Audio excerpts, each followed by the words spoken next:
তুমি ফাজাইল আহলে বাইত পড়তে পারবে না, এর থেকে বেশি তুমি আল্লাহর জিকির করতে পারবে না, নবীর জিকির করতে পারবে না, ইমামের জিকির করতে পারবে না, উলিল আমরের জিকির করতে পারবে না, আহলে বাইতের জিকির করতে পারবে না, এর থেকে বেশি তুমি আলী আলী করতে পারবে না। এমন কোন বাধা আছে ইসলামে? ইসলামে এমন কোন বাধা নেই, কিন্তু ইসলামের ভিতরের এক শ্রেণীর মানুষের কাছে বাধা আছে। আলী আলী করো, অত আলী আলী করা যাবে না। সালাওয়াত মুহাম্মদ ওয়া আলি মুহাম্মদ।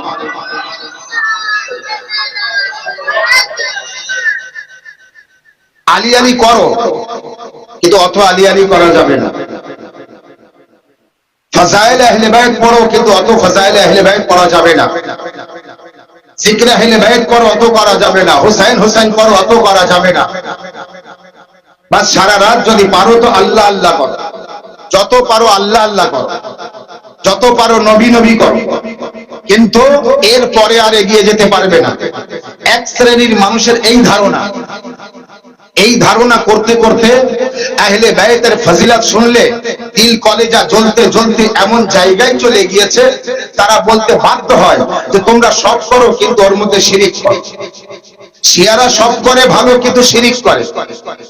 আমি জিজ্ঞাসা করলাম কিসের শিরিক? তোমাদের শিরিক ওই যে তোমরা আলী আলী করো, তোমরা আলীকে মাওলা মানো, আলীকে মাওলা বলো, আলীকে ওয়ারিস বলো, আলীকে রাহবার বলো, আলীকে নেতা বলো, আলীকে রাসূলের খলিফা বলো, আলী আলাইহিস সালামকে খিলাফাতুল খলিফা বলো, এটা তো শিরিক। আমি বললাম ঠিক আছে এটা শিরিক, তো তুমি কোরআন পড়তে জানো? বলে আমি হাফিজে কোরআন। সাল্লাল্লাহু মুহাম্মদ ওয়া আলি মুহাম্মদ। আমি বললাম তুমি কোরআন পড়তে জানো? বলে হ্যাঁ হাফিজে কোরআন। কোরআন মুখস্থ আছে? আচ্ছা কোরআন মুখস্থ আছে। তো সূরা মায়েদার 55 নম্বর আয়াত জানা আছে? তো সূরা মায়েদার 55 নম্বর আয়াত? বললো হ্যাঁ হ্যাঁ 55 নম্বর আয়াত আছে। কি আয়াত আছে? বিসমিল্লাহির রহমানির রহিম। ইন্নামা ওয়ালিয়ুল্লাহু ওয়া রাসূলুহু ওয়াল্লাযিনা আমানুল্লাযিনা ইউকিমুনাস সালাতা ওয়া ইউতুনাজ যাকাতা ওয়া হুম রাকিউন। এই আয়াত জানা আছে? হ্যাঁ জানা আছে। মানে এই আয়াতের মধ্যে কি আছে? আমি বললাম এই আয়াতের মধ্যে কি আছে বলতে? তো বললো এই আয়াতের মধ্যে আল্লাহ আছে, আল্লাহ রাসূল আছে। আমরা যে আলীকে ওলি মানি এটাই হচ্ছে প্রশ্ন, এটা শিরিক, এটা করা যাবে না। তো ওলি কে আছে? বলে আল্লাহ। ইন্নামা ওয়ালিকুমুল্লাহ, আল্লাহ তোমাদের ওলি। তো ঠিক আছে আল্লাহকে ওলি মানো, ওয়া রাসূলুহু এবং আল্লাহর রাসূল তোমাদের ওলি। আমি বললাম ঠিক আছে এই পর্যন্ত। তো এরপরে আর কেউ ওলি নেই। তো এবার হাফিজে কোরআন মাথা নিচু করে নিল, কারি কোরআন মাথা নিচু করে নিল। আমি বললাম মাথা নিচু করলে হবে না, মাথা নিচু করে ভাবলে পাওয়া যায় না।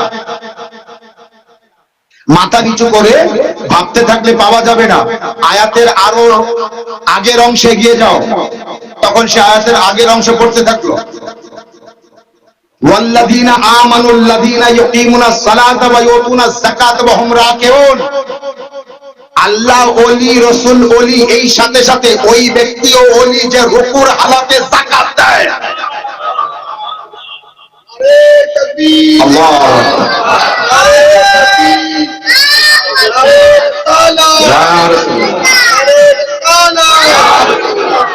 মাশাআল্লাহ মাশাআল্লাহ।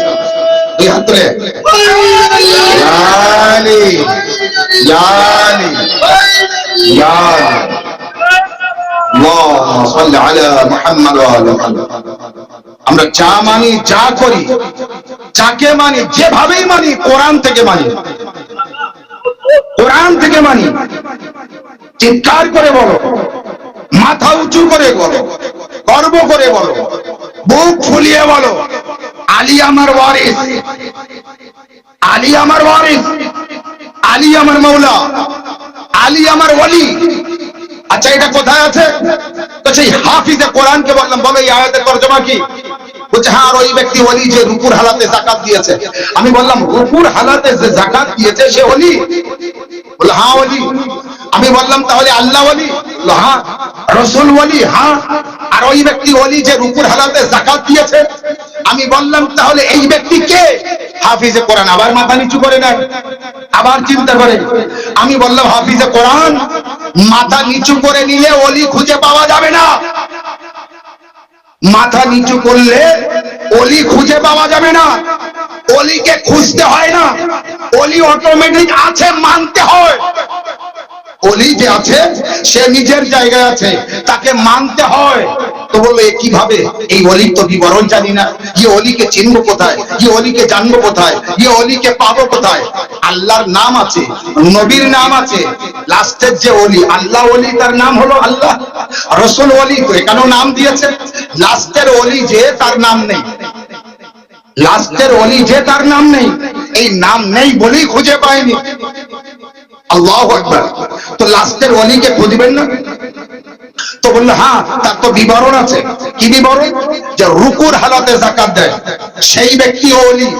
আচ্ছা, এবার আমি বললাম যাও সৌদি আরবে, যাও পাকিস্তানে, যাও ইরানে, যাও ইরাকে, যাও বাংলাদেশে, এসো ভারতবর্ষে, পৃথিবীর মধ্যে যত দেশ আছে, কুয়েতে যাও, লেবাননে যাও, আমেরিকায় যাও, লন্ডনে যাও, যেখানে পারো যাও।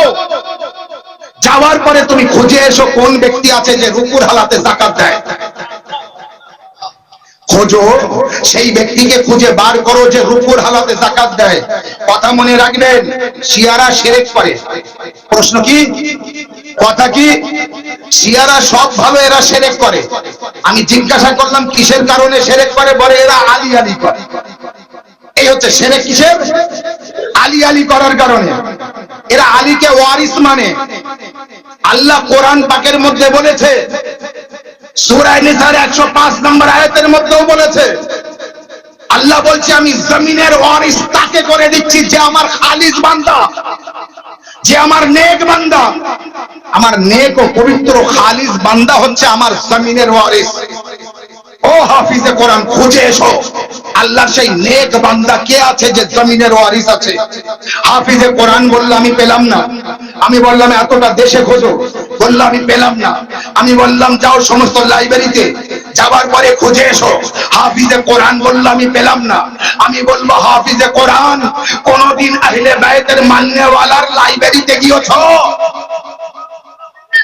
বললো না, আমার ও রাস্তা জানা নেই। আমি বললাম যদি ও রাস্তা জানা না থাকে তাহলে আমার কাছে এসো, আমি আপনাকে বলছি। আচ্ছা এবারে বলুন, তাহলে আপনি দ্বিতীয় আখিরি ওলি যে আছে, যে রুকুর হালাতে যাকাত দিয়েছে, আপনি এখনো খুঁজে পাননি? তো বলো না, এখনো খুঁজে পাইনি। আপনি এখনো জানতে পারেননি? তো বলে না, আমি এখনো জানতে পারিনি। আমি বললাম তাহলে শুনুন, আল্লাহর নবী একদিন নামাজ পড়ছিলেন, আর পিছনে সাহাবায়ে কেরামরা নামাজ পড়ছিলেন, তার ভিতরে হযরত আলী আলাইহিস সালামও নামাজে ছিলেন। সেই সময় একটা ফকির আসে, ফকির আসার পরে নামাজি বলে যে আমাকে কিছু সাহায্য করো, আমাকে কিছু সাহায্য করো, আমাকে কিছু সাহায্য করো। কেউ কোনো উত্তর দেয়নি। আল্লাহর নবী সামনে ছিলেন, সেই সময় আওয়াজ দেয় ওই ফকির, আল্লাহ তুমি সাক্ষী থাকো, এতক্ষণ চেয়েছে ওখানে আমাকে সাহায্য দাও, কেউ কোনো উত্তর দেয়নি। এবার ফকির বলল, আল্লাহ তুমি সাক্ষী থাকো, তোমার নবী রাহমাতাল লিল আলামিনের দরবার থেকে আমি খালি হাতে ফিরে যাব। রাহমাতাল লিল আলামিনের দরবার থেকে আমি খালি হাতে ফিরে যাচ্ছি। এই কথা সবাই সহ্য করবে, আল্লাহ করবে না। এই কথা সবাই সহ্য করবে, আল্লাহ করবে না। না বোঝাতে পারেনি? সালাওয়াত মুহাম্মদ ওয়া আলি মুহাম্মদ।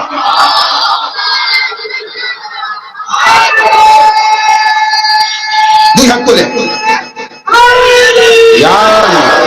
গাদিনী মাজবা।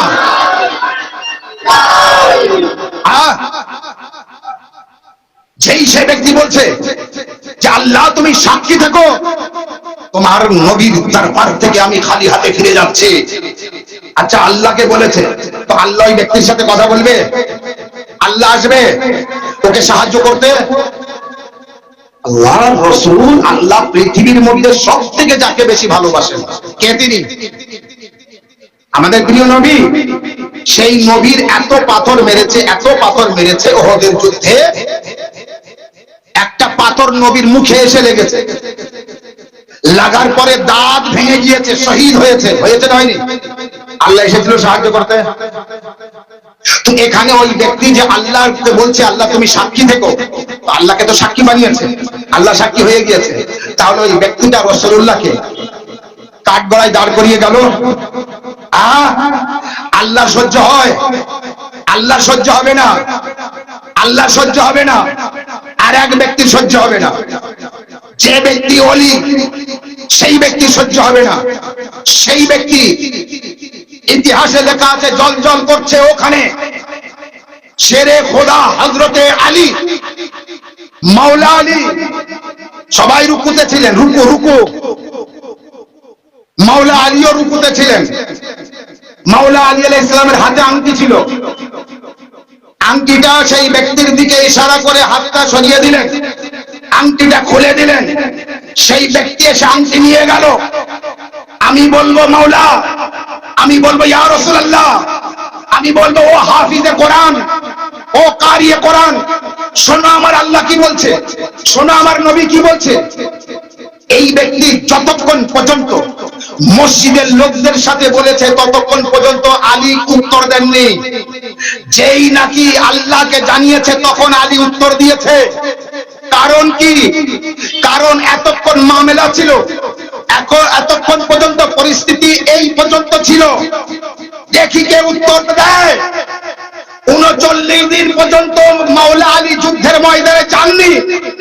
কার কার ক্ষমতা আছে দেখি, আলম নিয়ে যাক আর যুদ্ধে জয় করো। আলী তখন গেলেন যখন ৩৯ দিন পার হলো। এখানে ওই ব্যক্তি প্রথমে সাহাবীদের মাঝে, হাজীদের মাঝে, নামাজীদের মাঝে, রাসূলুল্লাহর মাঝে চেয়েছে। যখন কেউ উত্তর দেয়নি তখন এই ব্যক্তি শিকল নাড়া দিল আরশে মুআল্লা। কোথাকার শিকল নাড়া দিয়েছে? আরশে মুআল্লা। কিভাবে শিকল নাড়া দিল? আল্লাহকে বললো, যেই আল্লাহকে বলেছে তার মানে আল্লাহর শিকল নাড়া দিয়েছে।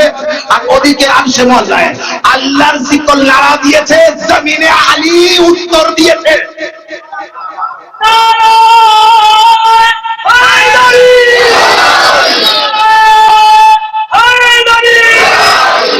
যেই নাকি আসমানের আলীকে জানিয়েছে, জমিনের আলী তার উত্তর দিয়েছে। আসমানের আলী সাক্ষী দেখো আমি ফিরে যাচ্ছি খালি হাতে। সাথে সাথে জমিনের আলী আংটি দিয়ে বলে দিলেন তুমি আর বলতে পারবে না, খালি হাতে ফিরে যাচ্ছে। আর যেই আংটি দিয়েছে আল্লাহ বলছে জিবরাইল আর থাকা যায় না, তাড়াতাড়ি যা, আয়াত নিয়ে যা। তখন এই আয়াত নাজিল হলো। কোন আয়াত? ইন্নামা ওয়ালিকুমুল্লাহু ওয়া রাসূলুহু ওয়াল্লাযীনা আমানুল্লাযীনা ইউকিমুনাস সালাতা ওয়া ইউতুনাজ যাকাতা ওয়া হুম রাকিউন। আল্লাহ ওলি, রাসূল ওলি, আর ওই ব্যক্তি ওলি যে রুকুর হালাতে যাকাত দিয়েছে। এবার আমি বললাম হাফিজে কোরআন, তাহলে ওই ব্যক্তি যে রুকুর হালাতে যাকাত দিয়েছে কে সে ব্যক্তি? বলল আমি তো কোথাও পেলাম না। তাহলে আপনি যেটা বলছেন ইসলামের ইতিহাসে যদি থাকে তাহলে আলী সেই ওলি। আমি বললাম আলী যদি ওলি হয় তো সারাদিন আল্লাহ আল্লাহ করলে শিরক হয় না, নবী নবী করলে শিরক হয় না, আলী আলী করলে শিরক কিভাবে হয়? সালাওয়াত।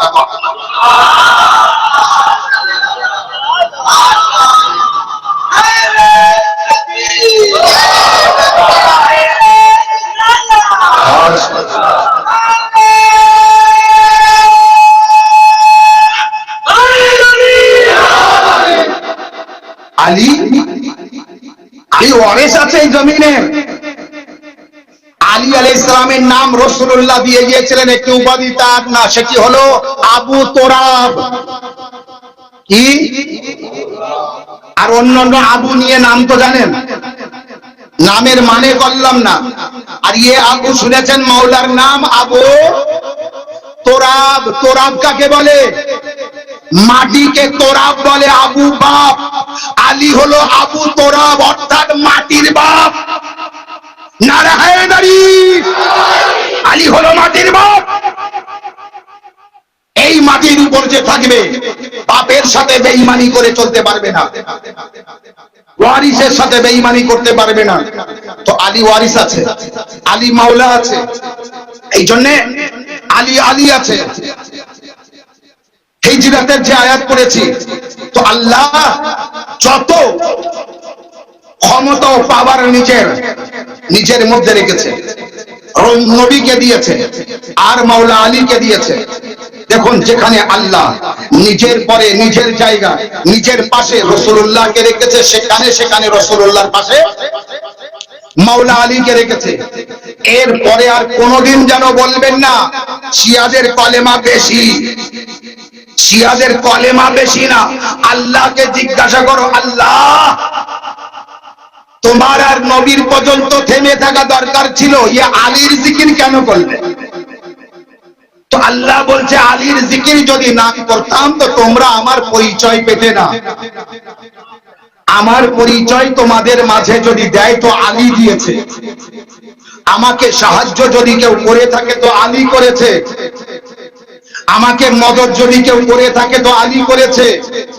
সমস্ত নবীদের ফাসিক হবার হাত থেকে, ফাসিক মানে বোঝেন, সমস্ত নবীদের নবুয়তের লিস্ট থেকে কেটে নাম বাদ যাওয়া, এই এখন নাম বাদ যাচ্ছে না কেটে, এই নাম বাদ যাদের যাচ্ছে, ডিলিট হয়ে যাচ্ছে, সাদা আসছে, তারাই বুঝছে যন্ত্রণা কি। রাত্রে ঘুম নেই, দিনের বেলা ঘুম নেই, প্যাকেটে কাগজ নিয়ে নিয়ে হয়রান হয়ে ঘুরে বেড়াচ্ছে, কোথায় গেলে বাঁচবো, কিভাবে বাঁচবো, কত বড় যন্ত্রণা তারাই জানে। নবীদের নবুয়তের লিস্ট থেকে নাম বাদ যেত এবং নবীরা ফাসিক হয়ে যেত যদি মাওলা আলী আখেরি নবীকে সাহায্য না করতেন। কারণ আল্লাহ সমস্ত নবীদের নবী বানানোর আগে ওয়াদা নিয়েছে, তোমরা এই আদম থেকে ঈসা পর্যন্ত তোমরা সবাই আমার নবীর সাহায্য করবে। হ্যাঁ করব। যদি না করো ফাসিক হয়ে যাবে। ঠিক আছে, মেনে নিলাম।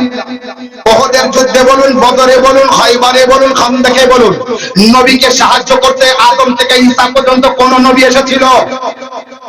সমস্ত নবীর তরফ থেকে সাহায্য কে করেছে? মাওলা আলী করেছে। এবার বুঝলেন, সমস্ত নবী একদিকে, আমার নবীর পরে মাওলা আলী আর একদিকে। সালাওয়াত আর মুহাম্মদ ওয়া আলে মুহাম্মদ।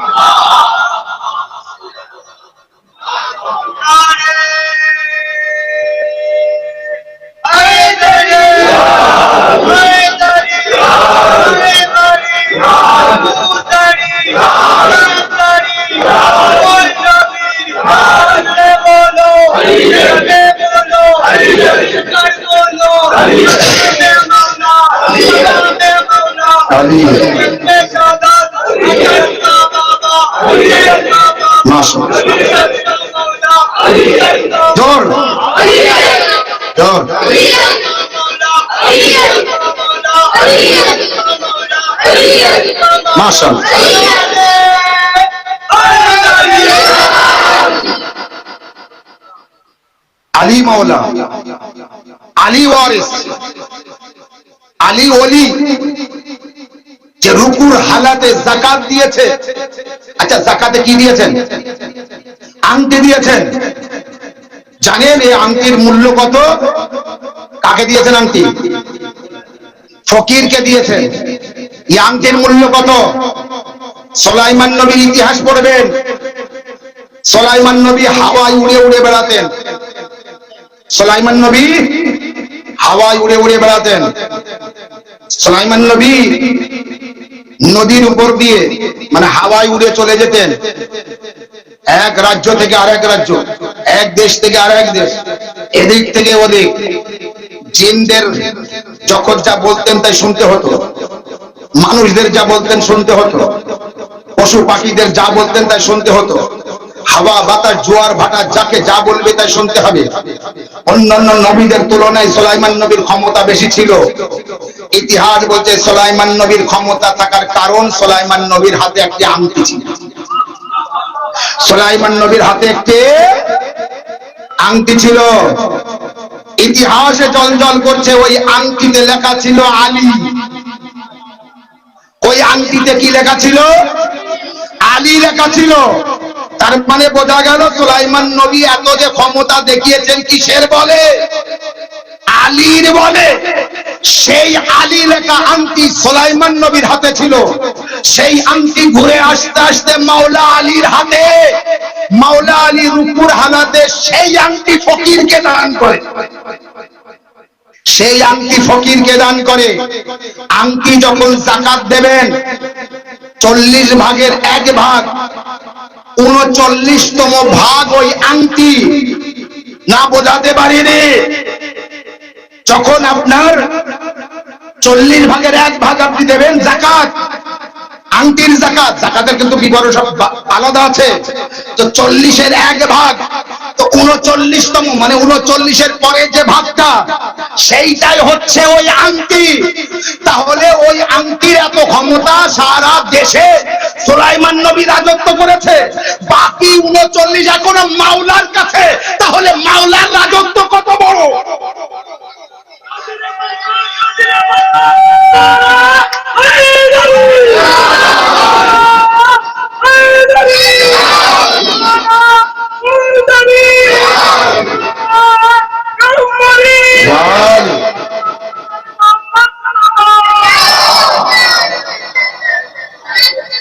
তাহলে মাওলার ক্ষমতা কত বড়, মাওলার রাজত্ব কত বড়।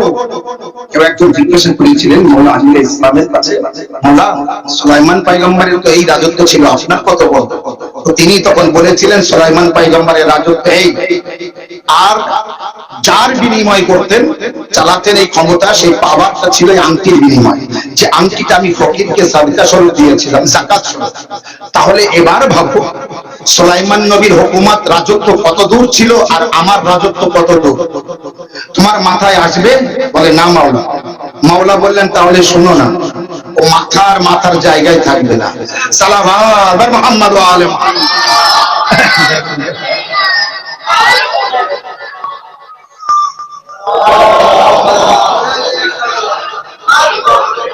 এই জন্য মাওলা আলী আলাইহিস সালামকে সালমানে ফারসি জিজ্ঞাসা করছেন, মাওলা আলী আলাইহিস সালামকে কে জিজ্ঞাসা করেছেন?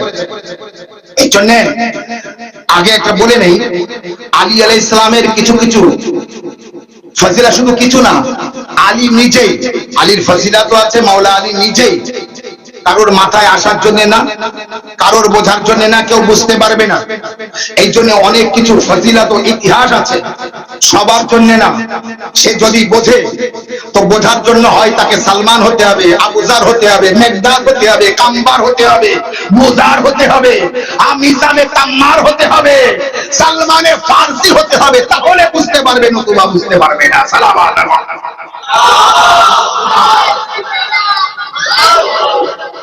নতুবা বুঝতে পারবে না।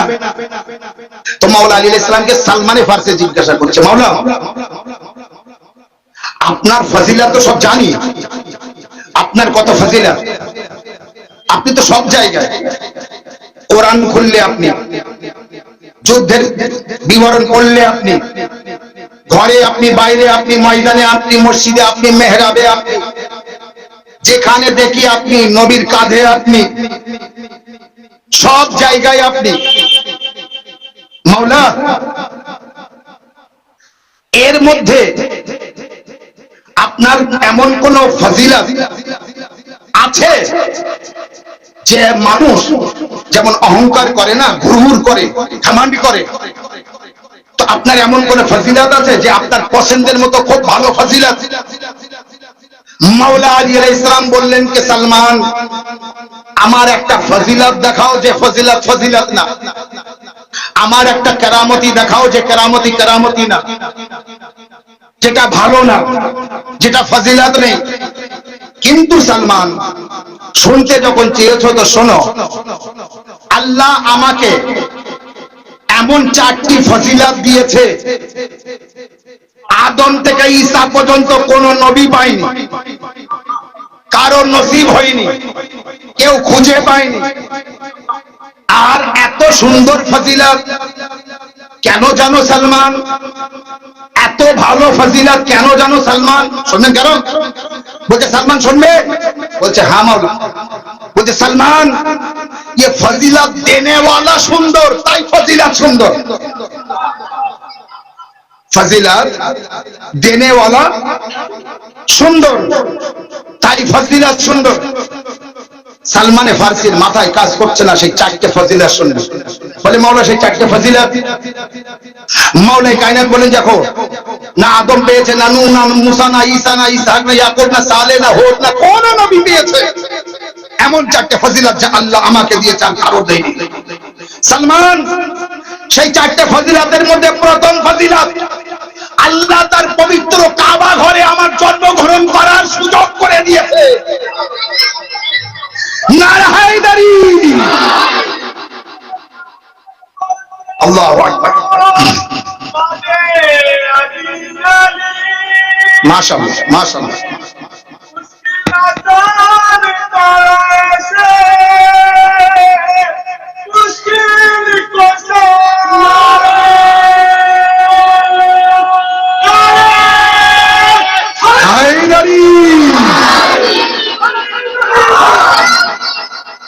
প্রথম সালমান, আল্লাহর পবিত্র ঘরে আমি আলী জন্মগ্রহণ করেছি, যা আমার আগে কেউ করতে পারিনি, আমার পরে আর কেউ করতে পারবে না।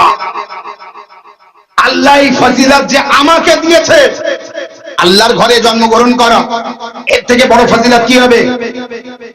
আল্লাহর পবিত্র ঘরে জন্মগ্রহণ করা, যা সারা পৃথিবীর মানুষ মাথা ঠুকে মরে গেল এই সুযোগ কোনোদিন পাবে না। এখন যদি কারো হিম্মত থাকে কাবা ঘরে যায়, কোন গর্ভবতী মহিলাকে নিয়ে যে এর বাচ্চা জন্মগ্রহণ করবে এখানে, এর বাচ্চা ভূমিষ্ঠ করবে এখানে, বাচ্চাও ফিরে আসবে না, মাও ফিরে আসবে, এ সুযোগ কারো নেই। আদম থেকে ঈসা পর্যন্ত, এমনকি শেষ নবীও কাবা ঘরে জন্মগ্রহণ করেছে। মানে 1,24,000 নবী আল্লাহ এই সুযোগ দেয়নি, এই অফার দেয়নি, এই ফজিলত দেয়নি, এই কারামতি দেয়নি যে আল্লাহর পবিত্র ঘরে জন্মগ্রহণ করবে। হে সালমান, আল্লাহ আমাকে দিয়েছে। দ্বিতীয় ফজিলত শুনবে, দ্বিতীয় ফজিলত শুনবে, আল্লাহু আকবার। দ্বিতীয় ফজিলত সালমান, নবী যখন হিজরত করবেন, নবীর ঘর ঘিরে ফেলেছে কাফেররা, মুশরিকরা নবীকে মারার জন্য ঘিরে ফেলেছে।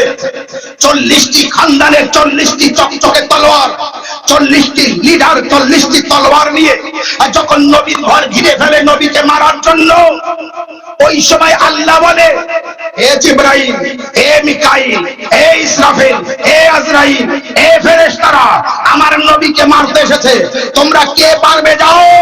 নবীর বিছানায় শুতে হবে আর আমার নবী হিজরত করবে। আমার নবী বেঁচে যাবে, মরতে হয় তোমরা মারা যাবে, আমার নবী মারা যাবে না। আমার নবীকে বাঁচাতে পারবে কেউ? কোন নবী, কোন ফেরেশতা রাজি হতে পারেনি, কোন ফেরেশতা আসতে পারেনি। জমিনের দিকে লক্ষ্য করে বলছে, আল্লাহ কে আছে, কে আছে আমার নবীর জীবন বাঁচানোর জন্য নিজের জীবন দেবে? সব চোখ। মাওলায়ে কায়নাত আলী ইবনে আবি তালিব বললেন, আল্লাহ আমি রাজি আছি।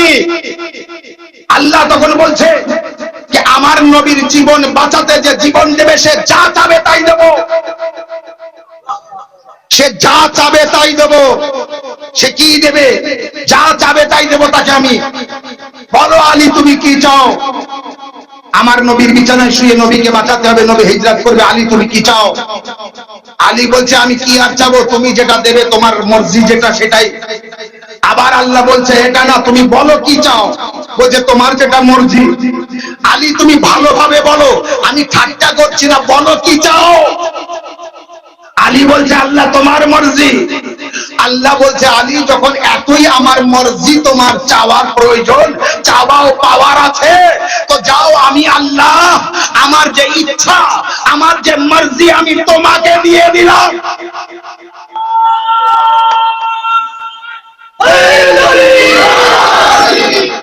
আমি তোমাকে দিয়ে দিলাম, আজ থেকে আমার মর্জি তোমার কাছে।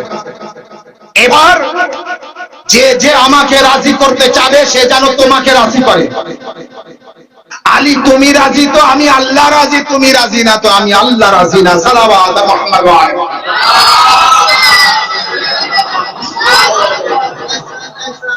আল্লাহ নিজের মর্জি দিয়ে দিয়েছেন আলীকে।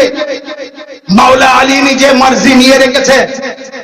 এই মর্জি কোথায় কোথায় ব্যবহার করবে, এই মজলিস পড়তে গেলে আবার 1 ঘন্টা লাগবে না, সেটা এখন না।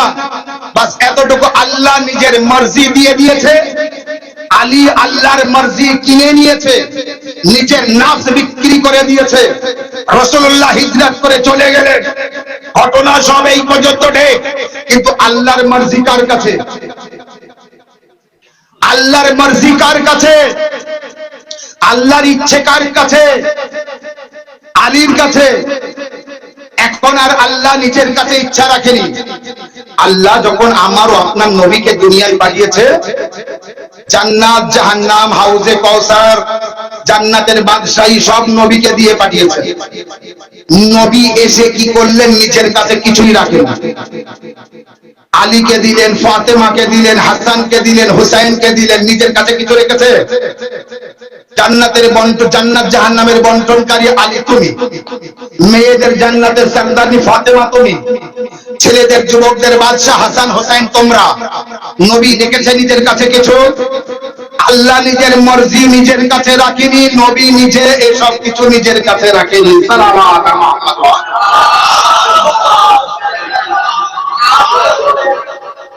এবার যদি কেউ আলী আলী করে শিরক হবে, কারণ আলী আলী করলে শিরক হবে না, আলী আলী করলে আল্লাহ রাজি হবে না। বোঝাতে পারি? যত আলী আলী করবে তত আল্লাহ রাজি হবে, যত আলী আলী করবে না তত আল্লাহ নারাজ হবে। সালাওয়াত আলা মুহাম্মদ ওয়া আলি মুহাম্মদ।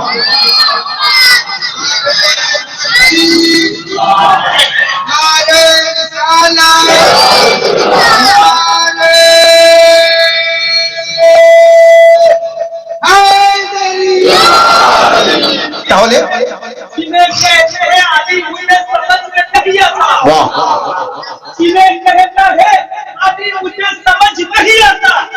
मैं कहूँगा अली समझने का कोशिश नहीं करना, क्योंकि काबा में अली आए थे, काबा फट गए थे।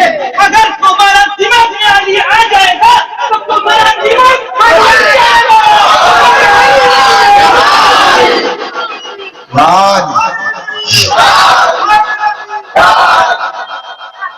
তো সালমান প্রথম ফজিলত কাবা ঘরে আমি আলী জন্মগ্রহণ করেছি। দ্বিতীয় ফজিলত রাসূলুল্লাহর জান বাঁচাতে, জীবন বাঁচাতে নবীর বিছানায় আমি শুয়েছি, আর আল্লাহর মর্জি ওই দিন আমি খরিদ করে নিয়েছি। আল্লাহর মর্জি খরিদ করে নিয়েছি। নবীর বিছানায় শোয়া শুনলেন আর এগিয়ে গেলেন না, নবীর বিছানায় তাকে নবী শোয়াবেন আর আল্লাহ শোয়াবেন। যে নবী চলে যাবেন সারা রাত সেই শুয়ে থাকবে। প্রতিদিন যারা নবীকে যেভাবে দেখতো ওই দিনও সারা রাত তারা সেইভাবে দেখবে। না বোঝাতে পারিনি? কি বুঝেছেন? না, নবী থাকলে যেভাবে নূর বার হয় সেও থাকবে, সেইভাবে নূর বার হবে। কেউ যেন বুঝতে না পারে নবী চলে গিয়েছে অন্য কেউ শুয়ে আছে। কোনো পার্থক্য হলে হবে না, না লম্বায়, না আড়ে, না নূরে, না জ্যোতিতে, না বডিতে, না দেখনায়, কোনো দিক দিয়ে যেন আলাদা নজর না আসে, কোনো দিক দিয়ে আলাদা হবে না। এই জন্যই তো মাওলা আলী আলাইহিস সালাম বলেছেন, দেখো আল্লাহর যখন প্রয়োজন পড়ে তো আমাকে ডেকে নেয়, নবীর যখন প্রয়োজন পড়ে তো আমাকে ডেকে নেয়। এই জন্যই তো নবী মেরাজে গিয়েছে, আমাকে জমিনে রেখে কথা সেখানে বলেছে, কিন্তু আমার সাথে। সালাওয়াত আলা মুহাম্মদ ওয়া আলি মুহাম্মদ।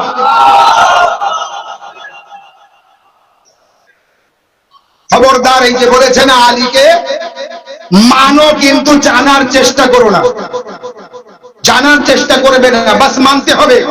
তো সালমান দ্বিতীয় ফজিলতকে হিজরতের রাতে নবীর বিছানায় শোবার হিম্মত, শোবার ক্ষমতা কারো হয়নি। আমি আলী শুয়েছি, আমি আলী শুয়েছি। সালমান তৃতীয় ফজিলত শুনবে মাওলা, আপনারা শুনবেন মাওলা? হ্যাঁ, তৃতীয় ফজিলত শুনবো। মাওলায়ে কায়নাত বললেন কে সালমান তৃতীয় ফজিলত 1,25,000 হাজীদের মাঝে আল্লাহর রাসূল 4 রাস্তার মোড়ে সকলকে দাঁড় করিয়ে আমার দুই বাজু ধরে উঁচু করে বলেছে, মান কুন্ত মাওলা ফাহাদা আলী মাওলা।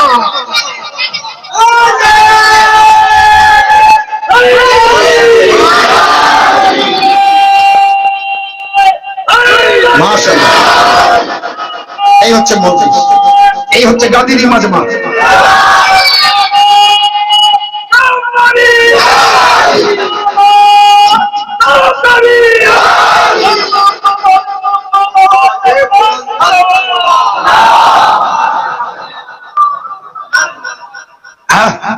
সালমান রাসূলুল্লাহ 1.25 লাখ হাজীদের মাঝে আমার দুই বাজু ধরে উঁচু করে আমার বেলায়েতের প্রচার করেছে, আমার বেলায়েতের প্রচার করেছে, আমার বেলায়েতের প্রচার করেছে, আমার মাওলায়াতের প্রচার করেছে। রাসূলুল্লাহ বলেছেন, আমি যার যার মাওলা, আলীও তার তার মাওলা। হে সালমান, আদম থেকে ঈসা পর্যন্ত কোন নবীও পায়নি, আর কিয়ামত পর্যন্ত কোন মানুষ পাবে না এই উপাধি যা আমাকে দিয়েছে। আমি যে আলী মাওলা হয়েছি, আল্লাহ যেদিন থেকে পৃথিবী সৃষ্টি করেছে কিয়ামত, সেখান থেকে কিয়ামত পর্যন্ত না কেউ কাবা, আল্লাহর কাবা ঘরে জন্মগ্রহণ করেছে আমি আলী ছাড়া, না কেউ নবীর বিছানায় শুয়ে আল্লাহর মসজিদ খরিদ করেছে আমি আলী ছাড়া, না কেউ গাদির কমের ময়দানে নবীর মাওলা হয়েছে আমি আলী ছাড়া। এ সালমান, চতুর্থ ফজিলত শুনবে, শেষ ফজিলত সালমান শুনবে, চতুর্থ ফজিলত হামাওলা। এই যেমন আপনারা চিন্তিত করছেন, এখন এইভাবে আমি চতুর্থ ফজিলতটা না বলে মোসাইবে যাব আর চলে যাব না, আমাকে নামতে দেবে আর না মন ভালো লাগবে, আর কাল মেম্বারে আসা পর্যন্ত এর ভিতরে আমাকে স্বস্তিতে থাকতেও দেবেন না। আর আপনি কি থাকতে দেবেন? আমি নিজেই থাকতে পারবো না। তার মানে সালমানও শুনতে ইচ্ছুক, মাওলা আলীও শোনাতে ইচ্ছুক, বলতে ইচ্ছুক। তো মাওলা আলী আলাইহিস সালাম বলেন, সালমান যখন বলছো তখন শোনো, রাসূলুল্লাহ মেরাজে গিয়েছিলেন। হা হা হা, মাওলা রাসূলুল্লাহ মেরাজ হয়েছিল। সালমান, রাসূলুল্লাহ মেরাজে গিয়েছিল না আল্লাহর সাথে কথা বলতে? হা হা গিয়েছিল। সালমান তুমি তো দেখেছো, আমি যাইনি। বলে না, আপনি ঘরে ছিলেন? বলে হ্যাঁ আমি ঘরে ছিলাম। রাসূলুল্লাহ মেরাজে গিয়েছে। এই কিন্তু শেষ, চতুর্থ শেষ, তিনটা হয়ে গিয়েছে, চতুর্থ এই শেষ হবে, গাদির নারা হবে, তারপরে ইনশাআল্লাহ মুসাইব। সালমান, সালমান রাসূলুল্লাহ মেরাজে যায়, মেরাজ করার পরে জান্নাতে যায়। জান্নাতে একটি গাছ, একটি আপেল গাছ থেকে আল্লাহ রাসূলুল্লাহকে একটি আপেল দেন। আল্লাহ জান্নাতে আপেল গাছ থেকে রাসূলুল্লাহকে একটি আপেল দেন। রাসূলুল্লাহ সেই আপেলটি খান। খাবার পর ফাতেমা জাহরা তার মায়ের গর্ভে আসে। তারপরে ফাতেমা জাহরা জন্মগ্রহণ করেন। সালমান, সালমান জানো চতুর্থ ফজিলত মাওলা সালমানকে শোনাচ্ছে। সালমান, তারপরে ফাতেমা, ওই সেব খাওয়ার পরে, ওই আপেল খাওয়ার পরে ফাতেমা জন্মগ্রহণ করেন। হে সালমান, যে গাছের আপেল দিয়েছিল আল্লাহ রসুলকে, রসুল্লাহ খেয়েছিলেন, তারপরে ফাতেমা হয়। ফাতেমা বড় হবার পরে আমার সাথে বিবাহ দেয়। সালমান, সেই গাছের একটি ডাল থেকে আল্লাহ জুলফিকার পয়দা করে, আর সেই জুলফিকার আল্লাহ আমাকে দেয়। সালমান, আমার কপাল দেখো, সেই ফাতেমাও এখন আমার ঘরে, সেই জুলফিকারও এখন আমার ঘরে।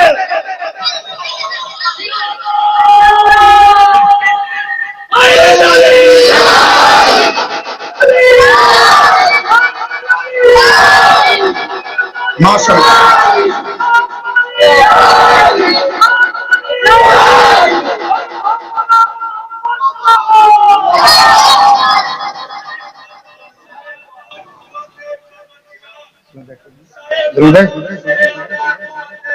মাশাআল্লাহ।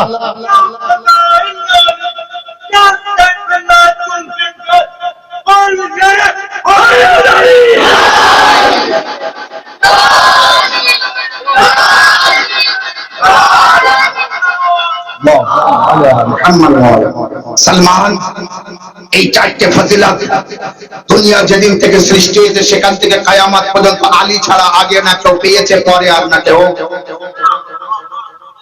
সালমান, এই ফজিলতে আমি আনন্দিত হব না, খুশি করব না, আনন্দ পাবো না, তার কি কোন ফজিলতে পাবো? তাই এই চারটে ফজিলত। এই জন্য ওহদের যুদ্ধে,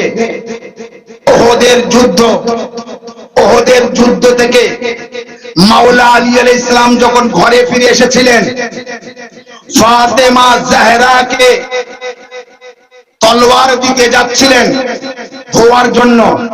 ফাতেমাকে দিতেন না যুদ্ধের ময়দান থেকে এসে? মাওলা আলী তলোয়ার কাকে দিতেন? মা ফাতেমাকে দিতেন, ধুয়ে পরিষ্কার করবে, পরের দিন আবার কোন যুদ্ধে নিয়ে যেতে হবে। তাই জুলফিকার মাওলা আলী ওহদের যুদ্ধ থেকে ফিরে আসার সময় ঘরে এসে জুলফিকার মাওলা আলী জুলফিকার ফাতেমাকে দিতে যাচ্ছেন। দেওয়ার সময় মুখে হাসি আনন্দ, মুখে হাসি। ওহদের যুদ্ধে একবার ফাতেমা জাহরা বলছে, আলী এত খুশি কেন আজ? আলী তোমার মুখে এত হাসি ও আনন্দিত কেন আজ? তুমি তোমার মুখ দেখে মনে হচ্ছে বড় আনন্দে। মাওলা আলী আলাইহিস সালাম বললেন, ফাতেমা আনন্দ করব না তো কি করব? এই যে তলোয়ার, এটা তো আজ তোমার জীবনে প্রথম দেখছো এই জুলফিকার। আল্লাহু আকবার, আল্লাহু আকবার। গাদির ইনারা শেষ করে দেবেন।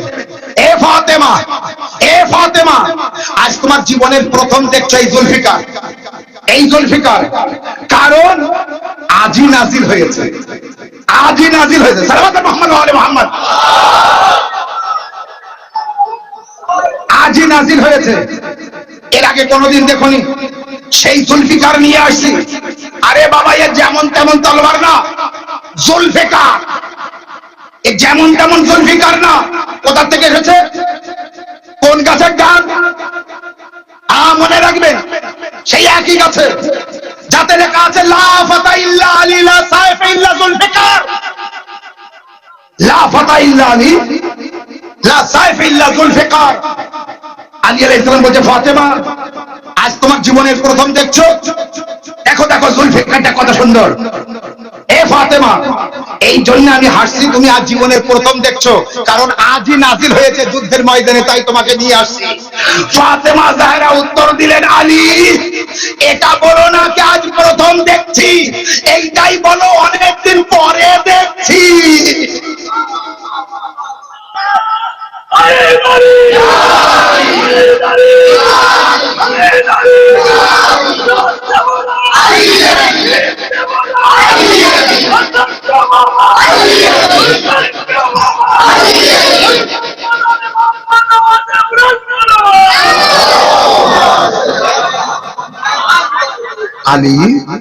আলী তুমি এইটা বলো না যে আজ প্রথম দেখছি, বরং তুমি এটাই বলো অনেকদিন পরে দেখছি। তার মানে বুঝতে পেরেছেন, আমি যখন জান্নাতে ছিলাম সবসময় দেখতাম, আমি যেখানে ছিলাম এই জুলফিকার সেখানেই ছিল। হ্যাঁ, অনেকদিন পরে দেখছি, কিন্তু আজ প্রথম দেখছি না। এবার বোঝা গেল জয়সা আলী ওয়াইসা ফাতেমা। যেমন ফাতেমা তেমন আলী, যেমন আলী তেমন ফাতেমা। আল্লাহু আকবার, আল্লাহু আকবার।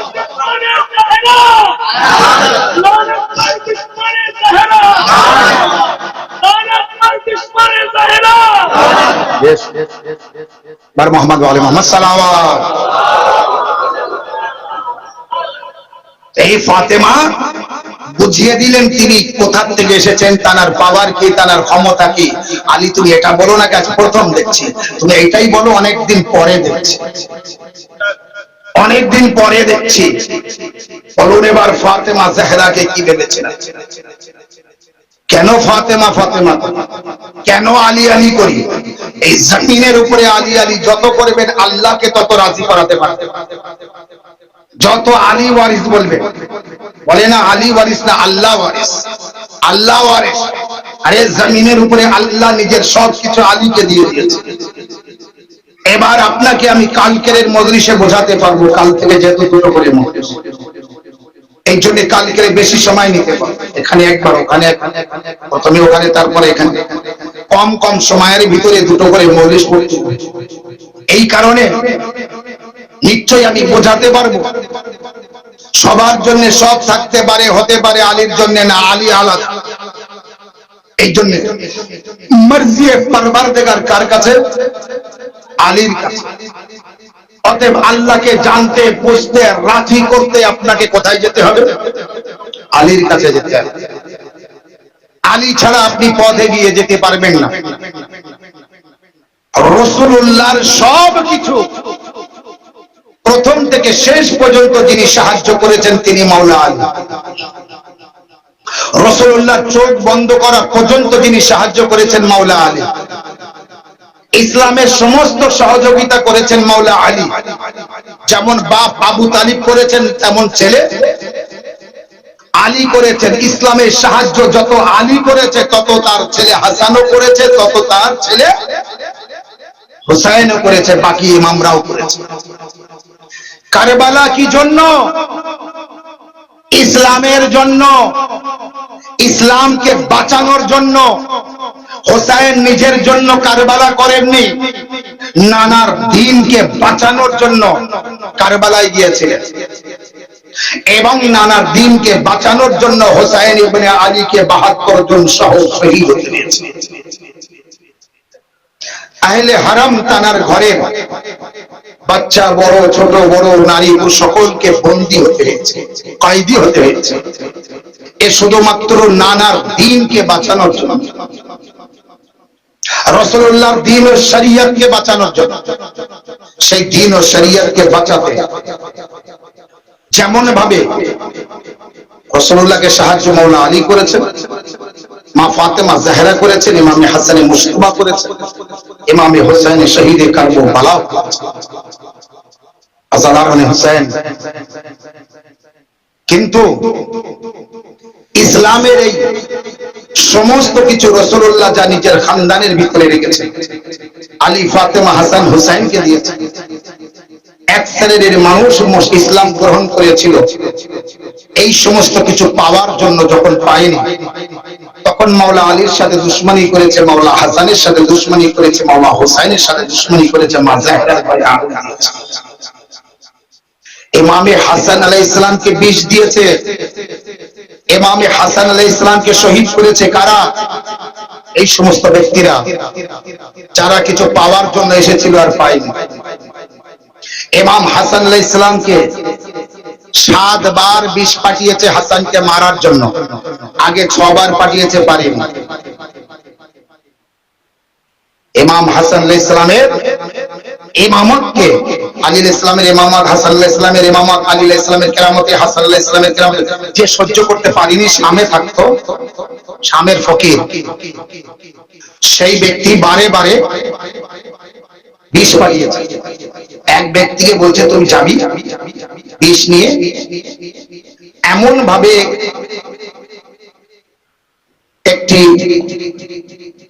পাত্র দিয়েছে, সে কত ছোট পাত্র হবে, চোখের কাছে থাকবে, বিষ ছড়াবে না। তুমি যে ইমামে হাসানের পায়ে পড়বে, মাওলা আমি আপনার খুব মানি গোলাম, এই বলে পায়ে পড়ি, ওই বিষ যে পাত্রে আছে সাথে সাথে ওটা যে জিনিসের মধ্যে পলিথিনের মধ্যে আছে ওখানে ওটাকে ফাটিয়ে দেবে, দিয়ে ওই বিষ ইমামে হাসানের পায়ে যদি লাগে, লাগাতে শরীরে কোন অঙ্গে লাগাতে পারো, সাথে সাথে সারা শরীর বিষাক্ত হয়ে যাবে। এ ভালো চেষ্টা করেছে ইমাম হাসানকে মারার, 100 বার চেষ্টা করেছে, না পেরে 7ম বারে গিয়ে ইমাম হাসান আলাইহিস সালামের স্ত্রী জায়দার দ্বারা ইমামে হাসান আলাইহিস সালামকে শরবতে বিষ দিয়ে শহীদ করেছে। কিন্তু ইমামে হাসান আলাইহিস সালামকে শহীদ করা, এরপরে বাস এখানেই তারা থেমে থাকেনি। ইমাম হাসান আলাইহিস সালামকে নিয়ে যাচ্ছিল, জানাজা নিয়ে যাচ্ছিল, নানার কবরের পাশে দাফন করবে। তারা রাসূলুল্লাহর কবরের পাশে নাতি ইমাম হাসানকে দাফন হতে দেয়নি। বুকে হাত রেখে বলুন, আজাদারি করুন আর না করুন, শিয়া হন আর না হন, আপনার কাছে একটি বিচার দিচ্ছে, কোরআন মাথায় নিয়ে বুকে হাত রেখে ইনসাফ করে বলুন, নবীর 2 কোলে, 2 নবীর কোলে, নবীর পিঠে, নবীর কাঁধে সবসময় কাদের দেখা গিয়েছে? হাসান হুসাইন। সেই হাসান যখন সারা জীবন, যতদিন নানা বেঁচে আছে ততদিন নানার কোলে, পিঠে, কাঁধে, সেই নানার কবরের পাশে ইমাম হাসান দাফন হতে পারে না পারে? যে কোন ধর্মের মানুষের কাছে বিচার দেবেন, বলবে হ্যাঁ তার অধিকার আছে। সেই ইমামে হাসানের জানাজা যখন নানার কবরের পাশে দাফন করার জন্য নিয়ে যাচ্ছে, কোন মুসলিম না, নবীর কলমা পড়নেওয়ালার ভিতরে এক দল সামনে যেয়ে তীর নিয়ে দাঁড়ালো, আওয়াজ দিল হাসানকে ওখানে দাফন হতে দেওয়া যাবে না, ওখানে অন্য কেউ দাফন হবে, ওখানে দাফন হতে দেওয়া যাবে না। ইমাম হাসান আলাইহিস সালামের জানাজায় রওয়ায়াতে আছে, খাটিয়া যখন কাঁধে থাকে কবরে নিয়ে যাওয়া হয়, কোনদিন শুনেছেন ওই খাটিয়ায় ওই লাশের উপরে ওই জানাজার উপরে তীর মারতে? ইমাম হাসান আলাইহিস সালামের জানাজায় তীর মারলো, এত তীর মেরেছে, এত তীর মেরেছে কি ইমামে হাসান আলাইহিস সালামের জানাজা ফিরিয়ে আনতে হলো ঘরে। ফিরিয়ে আনার পরে জনাবে যায়েনব সালামুল্লাহ আলাইহা দেখে চিৎকার করে কেঁদে উঠেছিলেন, যে দরজার পাশে বসেছিলেন যায়েনব ও কুলসুম, ভাইয়া দুনিয়ায় এই প্রথম দেখলাম যে কারো জানাজায় তীর মারা হলো। আমার ভাইয়া কি অপরাধ করেছে? আমার ভাই হাসান কি অন্যায় করেছে? কেন তার লাশে তীর মারা হলো? কিন্তু আজাদারো, নবীর নাতি ইমাম হাসানের জানাজায় এত তীর মেরেছে যে দাফন করার মতো নেই। বাড়িতে এনে সেই তীর টেনে টেনে বার করতে হয়েছে। তীর ফুটে যায় সহজে, তীর টেনে বার করা কঠিন। যখন বার করা হয় সেখানকার মাংস কেটে নিয়ে ছিঁড়ে নিয়ে বাইরে আসবে। ইমামে হাসান আলাইহিস সালামের সারা শরীরে তীর যখন টেনে বার করা হলো, 70টার বেশি তীর ইমামে হাসানের জানাজা থেকে টেনে বার করা হলো। আর হাসানের জানাজা থাকে, আর হাসানের শরীর থাকে, সব গোশত টুকরো টুকরো হয়ে ছিঁড়িয়ে বাইরে আসলো। আমার মনে হয় ওই দিন হাসান আলাইহিস সালামের লাল হযরতে ছোট্ট কাসিম মনে হয় মনে মনে ওয়াদা করে নিয়েছিলেন, বাবা আজ তোমার লাশা এত তীর মেরেছে কে তোমার তীর বার করে নিয়েছে, তো লাশের টুকরো বাইরে এসেছে, বাবা আমাকে বড় হতে দাও, আমি একদিন সময় ও সুযোগ পেলে আমিও ময়দানে যাব। বাবা তোমার লাশা ফিরে এসেছে, আমার লাশ ফিরে আসবে না, লাশের টুকরো।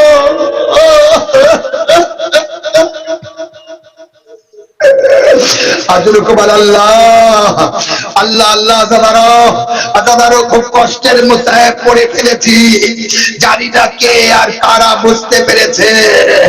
হায় কাসিমের মুসাইব, মা ও বোনেরা যে যেখানে বসে আছেন কাসিমের মুসাইব শুনুন। ছোট্ট কাসিম ওই দিনের ওয়াদা মনে রাখবেন, বাবা তোমার জানাজা ফিরে এসেছে, কাসিমের জানাজা আসবে না, হ্যাঁ আসবে, কিন্তু জানাজা আসবে না, লাশের টুকরো আসবে। তাই হলো সন 61 হিজরি 10ই মুহররম যখন একে একে ময়দানে যায়, কাসিমের মা উম্মে ফারওয়া কাসিমকে বলে, কাসিম আমার দুধ ক্ষমা করবে না, এ কাসিম এখনো তুমি আছো, যাও বেটা রনে যাও, বেটা ময়দানে যাও, মাওলার কাছ থেকে অনুমতি নিয়ে এসো। ইমাম হুসাইন আলাইহিস সালামের কাছে যায়, মাওলা মাওলা আমাকে অনুমতি দেন, চাচা আমাকে অনুমতি দেন। হযরতে মাওলা ইমাম হুসাইন আলাইহিস সালাম বলেন, না বেটা না কাসিম, আমি তোমাকে অনুমতি দিতে পারছি না। কারণ জানো কাসিম, যখন আমার ভাই হাসানের কথা মনে পড়ে আমি তোমাকে দেখে দিই, আমি তোমাকে দেখি আমার মন ভরে যায়। কাসিম তুমি ময়দানে গেলে আমি কাকে দেখব, তুমি শহীদ হলে আমি কাকে দেখবো? কাসিম একবার কাসিম বললেন, মায়ের কাছে যেয়ে বললেন, আম্মা আম্মা চাচা আমার অনুমতি দিচ্ছে না। একেবারে জনাবে উম্মে ফারওয়া কাসিমের মায়ের মনে পড়ে গেল, আওয়াজ দিলেন কাসিম, কাসিম যাও তোমার মাওলার কাছে যে বলো মাওলা আমার হাতে একটি তাবিজ বাঁধা আছে, আমার বাবা এই তাবিজটি বেঁধে দিয়েছিলেন, যাও যে বলো মাওলা আমার বাবা বলেছিলেন যে যখন তোমার মাওলা হুসাইন বড় বিপদে পড়বে তখন এই তাবিজটি খুলে মাওলাকে দেখাবে। আজাদারও কলিজা ফেটে যায়, আয় বাবে হাসানের উসিয়া একবার তাবিজটি নিয়ে ইমাম হযরতে কাসিম দিয়ে দিলেন মাওলা হুসাইনকে, বললেন আকা এ মাওলা আমার বাবা আমার হাতে একটি তাবিজ বেঁধে দিয়েছিলেন, এই সেই তাবিজটি আর বলেছিলেন যখন মাওলা হুসাইন বড় বিপদে পড়বে, আমার ভাই যখন বিপদে পড়বে তখন এই তাবিজটি আমার ভাইকে দিয়ে দেবে। ইমাম হুসাইন আলাইহিস সালাম তাবিজটি নিলেন, তাবিজটি নিয়ে খুলে পড়লেন। আসাদারো যেই হুসাইন খুলে পড়লেন মাটিতে বসে পড়লেন, কাসিমের মাথায় হাত বুলিয়ে একেবারে কাসিমকে বলে কাসিম আমি আর তোমাকে রাখতে পারবো না, আমার ভাই তখন ইমাম ছিলেন, সেই সময় আমাকে নির্দেশ দিয়ে গিয়েছে, তাবিজে লেখা আছে হুসেন হুসেন আমি যুগের ইমাম তোমার ভাই হাসান বলছি, আমার কাসিমকে আমার তরফ থেকে যেতে দাও ময়দানে। ও আল্লাহ আল্লাহ, হায় হযরতে কাসিম। ইমাম হুসাইন আলাইহিস সালাম বললেন কাসিম আমি আর রাখতে পারবো না, যাও আমি তোমাকে বিদায় দিলাম, মায়ের কাছ থেকে ফুফিদের কাছ থেকে বিদায় নিয়ে এসো। আজাদারও কাসিম চলে বিদায় নিয়ে আসলেন, কাসিম একা ঘোড়ার পিঠে সওয়ার হতে পারছে না। আজাদারও জানেন কেন?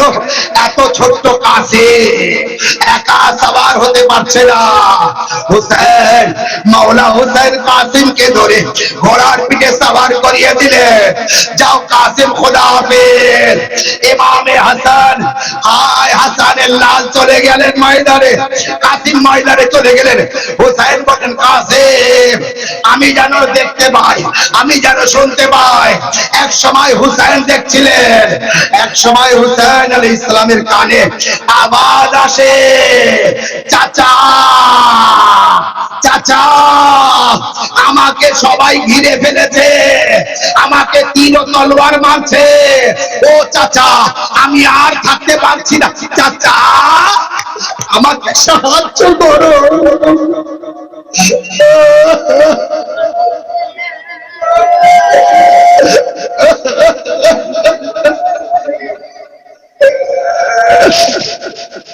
ইমাম হুসাইন আলাইহিস সালাম বললেন কাসিম তুমি কোথায়? কাসিমকে দেখা যাচ্ছে না।